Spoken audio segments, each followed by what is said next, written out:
केलवा के पात पर उगेलन सूरज मल झाँकी झुकी। हे करेलू छठ बरतिया से झाँकी झुकी। केलवा के पात पर उगेलन सूरज मल झाँकी झुकी। हे करेलू छठ बरतिया से झाँकी झुकी।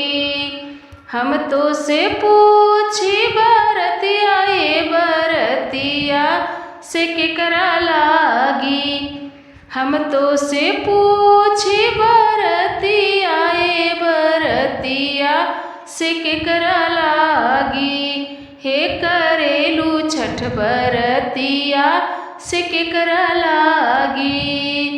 हे करेलू छठ बरतिया से केकरा लागी। हमरो जे बेटवा कवना ऐसन बेटवा से उनके लागी। हमरो जे बेटवा कवना ऐसन बेटवा से उनके लागी। हे करेलू छठ बरतिया से उनके लागी। हे करेलू छठ बरतिया से उनके लागी। अमरूदिया के पात पर उगेलन सूरज मल झाँकी झुकी। हे करेलू छठ बरतिया से झाँकी झुकी।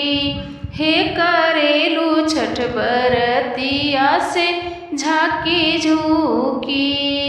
हम तो से पूछी बरतिया ये बरतिया से केकरा लागी। हे करेलू छठ बरतिया से केकरा लागी।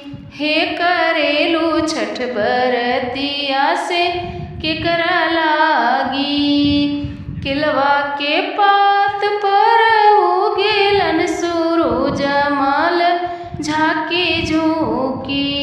हे करेलू छठ बरतिया से झाँकी झुकी।